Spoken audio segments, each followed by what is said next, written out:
Hi. ಈ ರೀಸೆಂಟಾಗಿ ಒಂದಿಷ್ಟು ಪೊಲಿಟಿಕಲ್ ಇಶ್ಯೂಸ್ ನೋಡಕತ್ತೀವಿ. ಯಾವ್ಯಾವ ಇಶ್ಯೂಸಪ್ಪ ಅಂದ್ರೆ ನಾವು ರೀಸೆಂಟಾಗಿ ಏನಕ್ಕಿದ್ದ ಒಂದು ವಾರ 15 ದಿನ ಆಯಿತು. ಚರ್ಚೆ ಭಾಳ ಸ್ಟ್ರಾಂಗಾಗಿ ಹೊಂಟದ. ದೇಶದಾಗ ಒಂದು ಹೊಸ ಪಕ್ಷ ಎಸ್ಟಾಬ್ಲಿಷ್ ಮಾಡ್ಯಾರ, ಹೊಸ ಪಕ್ಷನ ಸ್ಥಾಪನೆ ಮಾಡ್ಯಾರ. ಅದು ಯಾವುದಪ್ಪ ಅಂದ್ರೆ ಕಾಕ್ರೋಚ್ ಜನತಾ ಪಾರ್ಟಿ ಅಂತ.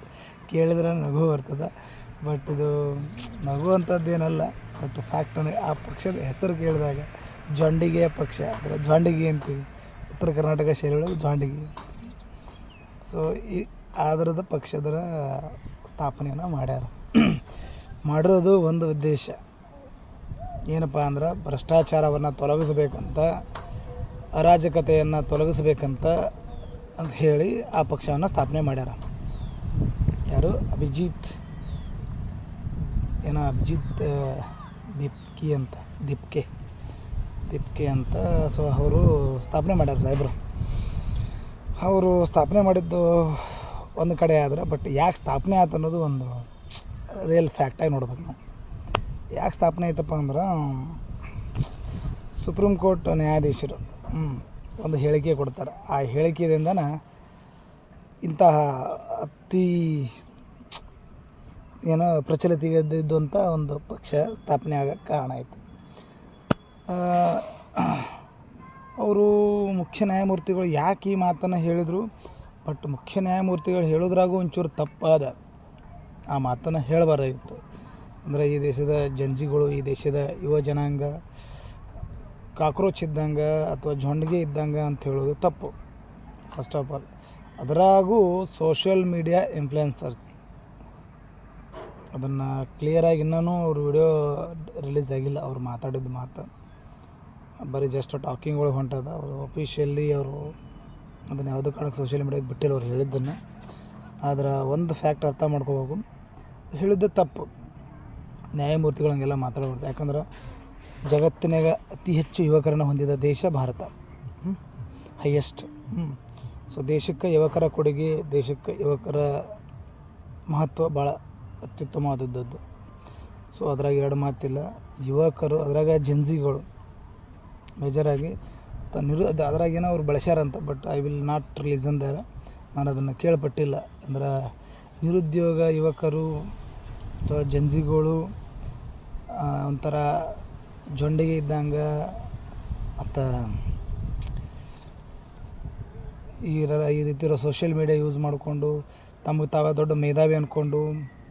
ಸರ್ ನೆನಪಿರಲಿ, ಇದನ್ನು ಮುಖ್ಯ ನ್ಯಾಯಮೂರ್ತಿಗಳು ಹೇಳಕ್ಕೆ ಬಯಸ್ತೀನಿ.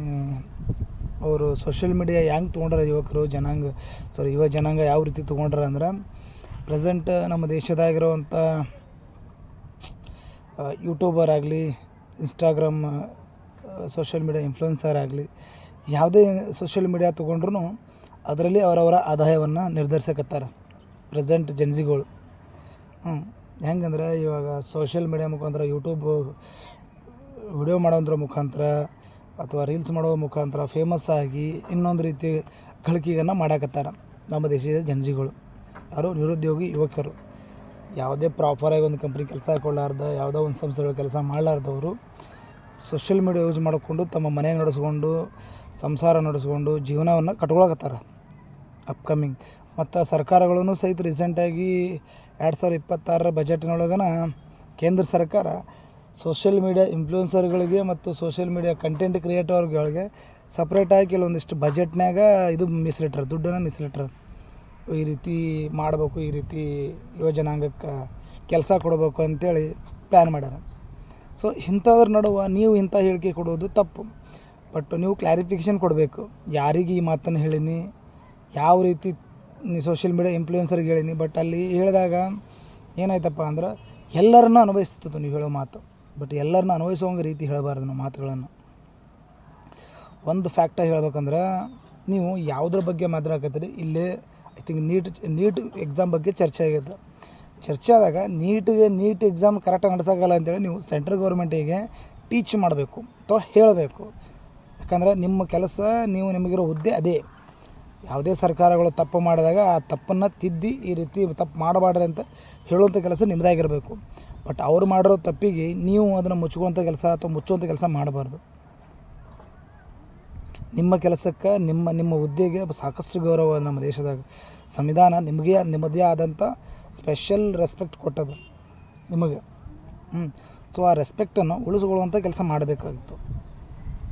ಬಟ್ ಮುಂದಿನ ದಿನಮಾನದಾಗ ನೀವು ಇದ್ರ ಬಗ್ಗೆ ಕ್ಲಾರಿಫಿಕೇಷನ್ ದೇಶದ ಜನತೆಗೆ ಕೊಡ್ತೀರಂತ ನನ್ನ ಒಪಿನಿಯನ್ ಅದ. ಕೊಡ್ರಿ. ಯಾಕಂದ್ರೆ ನೀವು ಈ ರೀತಿ ಮಾತಾಡೋದ್ರಿಂದ ದೇಶದಾಗ ರಾತ್ರೋರಾತ್ರಿ ಇಂಥ ಪಕ್ಷ ಹುಟ್ಟಿ cockroach I support cockroach, I support cockroach Janata party. ಅವ ಎಲ್ಲೋ ಅಮೇರಿಕದಾಗ ಕೂತು ಪಕ್ಷ ಕಟ್ತಾನಂತ, ಬ್ರಿಟನ್ದಾಗಿದ್ದು ಪ್ರಚಾರ ಮಾಡ್ತಾನಂತ, ಇನ್ನೊಂದು ಕಡೆ ಕುಂತ ಪಕ್ಷದ ಬಗ್ಗೆ ಇನ್ನೊಂದು ಒಪಿನಿಯನ್ ಹೇಳ್ತಾನಂತ. ಈ ರೀತಿ ದೇಶವನ್ನು ನೋಡೋದು ತಪ್ಪು ಅನ್ಸುತ್ತೆ ರೀ ನನಗೆ. ಸೊ ಆದಷ್ಟು ನೀವು ಇಂಥರ ಬಗ್ಗೆ ಒಂಚೂರು ಕಾಳಜಿ ವಹಿಸಬೇಕು. ಮತ್ತು ಇದ್ರಾಗ ನನ್ನ ಒಂದು ಎರಡು ಮಾತೇನಪ್ಪ ಅಂದ್ರೆ, ಸರ್ಕಾರಕ್ಕೆ ಒಂದು ಸಣ್ಣದಾಗಿ ಮಾತು.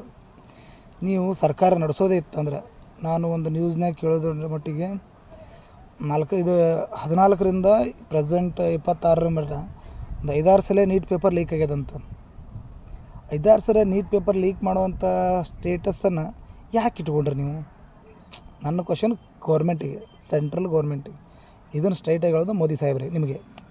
ಯಾಕಂದರೆ ನಿಮ್ಮ ಸರ್ಕಾರದಾಗ ನಿಮ್ಮ ಆಡಳಿತ ಅವಧಿ ಒಳಗನ 6 ಸಲ ಕ್ವಶನ್ ಪೇಪರ್ ಲೀಕ್ ಆಗುತ್ತಂದ್ರೆ ತಾವೇನು ಮಾಡ್ಕೊಂಡಿರಿ? ಲೀಕ್ ಆತಂದ್ರೆ ಸಾಮಾನ್ಯ ಜನರ ಪರಿಸ್ಥಿತಿ ಏನು? ನೀಟ್ ಎಕ್ಸಾಮು ಬರೆಯೋದು ಒಂದೇ ಉದ್ದೇಶಕ್ಕಲ್ಲ. ಆ ನೀಟ್ ಎಕ್ಸಾಮಿಂದ ಸಾವಿರಾರು ಕನಸುಗಳಿರ್ತಾವೆ ವಿದ್ಯಾರ್ಥಿಗಳದು. ಅದಕ್ಕೆಲ್ಲದಕ್ಕೂ ಮನೆ ಹರಿಸಿದ್ರೆ ಏನಂತ ಯಾರನ್ನು ನಂಬಬೇಕು? ನೀವು ಕರೆಕ್ಟಾಗಿ ಎಕ್ಸಾಮ್ ಮಾಡಿಸ್ತೀರಿ, ಕರೆಕ್ಟ್ ಎಕ್ಸಾಮ್ ಮಾಡಿಸಿ ಕರೆಕ್ಟಾಗಿರೋವಂಥ ಪರ್ಸನ್ಸ್ಗಳು ಕರೆಕ್ಟಾಗಿರೋ ಕೆಲಸಗಳನ್ನು ಮಾಡೋಕೆ ನಿಂದಿರ್ತಾರೆ ಅಂದ್ರೆ, ನೀವು ಕರೆಕ್ಟಾಗಿ ನಡೆಸಲಿಲ್ಲ ಅಂದ್ರೆ ಮತ್ತು ದೇಶದ ಜನತೆ ಮತ್ತು ಜಂಜಿಗಳ ಪರಿಸ್ಥಿತಿ ಎಲ್ಲಿಗೆ ಬರ್ತದೆ? ಹೌದಲ್ಲ, ವಿಚಾರ ಮಾಡಬೇಕು. ಏನೋ ಎಂತಪ್ಪ. ಸೊ ಈಗಾರ ಅರ್ಥ ಮಾಡ್ಕೋರಿ. ನಿಮ್ಮ ತಪ್ಪುಗಳನ್ನು ನಿಮ್ಮ ತಪ್ಪಾದಾಗ ಕಂಪಲ್ಸರಿ ಸಮರ್ಥನೆ ಮಾಡ್ಕೋಬೇಕು ನೀವು. ಅಂದಾಗ ನೀವು ದೇಶದಾಗ ಇನ್ನೊಂದಿಷ್ಟು ದಿನ ಅಧಿಕಾರ ಮಾಡೋಕ್ಕೆ ಸಾಧ್ಯ ಆಗುತ್ತೆ. ಯಾಕಂದರೆ ನನ್ನ ಸಾಮಾನ್ಯ ಕಾರ್ಯಕರ್ತನಾಗಿ ಈ ಮಾತನ್ನು ಹೇಳೋದು, ನಾನು ಕೂಡ ಒಬ್ಬ ರಾಜಕೀಯ ಕಾರ್ಯಕರ್ತ. ಸೊ ನಿಮ್ಮದೇ ಕಾರ್ಯಕರ್ತ. ಅರ್ಥ ಮಾಡ್ಕೊರಿ, ಕರೆಕ್ಟಾಗಿರಿ ಅಂತ ಸಿಸ್ಟಮನ್ನು ರನ್ ಮಾಡಿರಿ. ಯಾಕಂದ್ರೆ ನೀವು ಸಿಸ್ಟಮ್ ಕರೆಕ್ಟಾಗಿ ರನ್ ಮಾಡಲಿಲ್ಲ ಅಂದ್ರೆ ಇವತ್ತು ಏನು ಕಾಕ್ರೋಚ್ ಜನತಾ ಪಾರ್ಟಿ ಹುಟ್ಟುತ್ತೆ, ನಾಳೆಗೆ ಇಲಿ ಜನತಾ ಪಾರ್ಟಿ ಹುಟ್ಟುತ್ತೆ, ಮುಂದೊಂದು ದಿನ ಯಾವ್ಯಾವ ಪಾರ್ಟಿಗಳು ಹುಟ್ಟುವಂಥ ಸಿಚುವೇಶನ್ಸ್ ಕ್ರಿಯೇಟ್ ಆಗ್ತವೆ. ಸೊ ಅಂಥವುದನ್ನು ಕ್ರಿಯೇಟ್ ಆಗೋಕ್ಕೆ ನೀವು ಬಿಡಬೇಡ್ರಿ. ನಿಮ್ಮ ಕೈಲಿ ಎಷ್ಟಾಗುತ್ತೆ ಅಷ್ಟು ಎಫರ್ಟ್ ಹಾಕಿ ಸರ್ಕಾರವನ್ನು ನಡೆಸ್ರಿ. ಈಗ ಇಂಥ ಪಕ್ಷಗಳು ಬಂದು ಸರ್ಕಾರ ಅಥವಾ ದೇಶ ನಡ್ಸಾಕತ್ತು ಅಂದ್ರೆ ನಮ್ಮ ದೇಶ ಏನು ಅಷ್ಟು ಸೇಫಾಗಿರುತ್ತೆ ಅನ್ನೋದು ತಪ್ಪು. ಯಾಕಂದ್ರೆ ಭಾಳ ಕಷ್ಟದ ದಿನಮಾನಗಳನ್ನು ಎದುರಿಸಬೇಕಾಗುತ್ತೆ ಭಾರತ ದೇಶಕ್ಕೆ ತನ್ನದೇ ಆದಂಥ ಇತಿಹಾಸ, ಸಮೃದ್ಧವಾದ ಇತಿಹಾಸ ಅದು ನಮ್ಮ ದೇಶಕ್ಕೆ. ಸೊ ಅದನ್ನು ಉಳಿಸ್ಕೊಂಡು ಹೋಗಮ್ರಿ, ಇನ್ಕ್ಲೂಡಿಂಗ್ ನಾನೇ ಹಿಡ್ಕೊಂಡೆ. ಸೊ ಉಳಿಸ್ಕೊಳ್ಳೋಂಥ ಕೆಲಸ ಮಾಡಮ್ರಿ. ಬಟ್ ಮುಂದಿನ ದಿನಮಾನದಾಗ ಇವು ಕಾಕ್ರೋಚ್ ಬಿಡ್ರಿ, ಇವು ಕಾಕ್ರೋಚ್ ಅಂತ ರಗಡ ಬಂದು ಹೋಗ್ಯಾವ. ಯಾವ 3 ದಿನ ಬಾಳೆ ಮಾಡೋದು ನಾವು ನೋಡಿಲ್ಲ. ಮಾಡ್ಯಾರ ಮತ್ತು ನಡುವ ಬಿಟ್ಟು ಹೋಗ್ಯಾರ. ಸೆಕೆಂಡ್ರಿ, ಅದು ಪಕ್ಷ ಹೆಂಗರೇ ಇರಲಿ. ಬಟ್ ಅಂಥವ್ರಿಗೆಲ್ಲ ನೀವು ಆಸ್ಪದ ಕೊಡಬೇಡ್ರಿ. ನಿಮ್ಮದೇ ಆದಂಥ ಕೆಲಸಗಳನ್ನು ನೀವು ನಿಮ್ಮ ಸರ್ಕಾರದಾಗ ಮಾಡ್ಕೋಬೇಕು. ಮಾಡಿದಾಗ ಒಂದಿಷ್ಟು ಡೆವಲಪ್ಮೆಂಟ್ಗಳು ಸಾಧ್ಯ.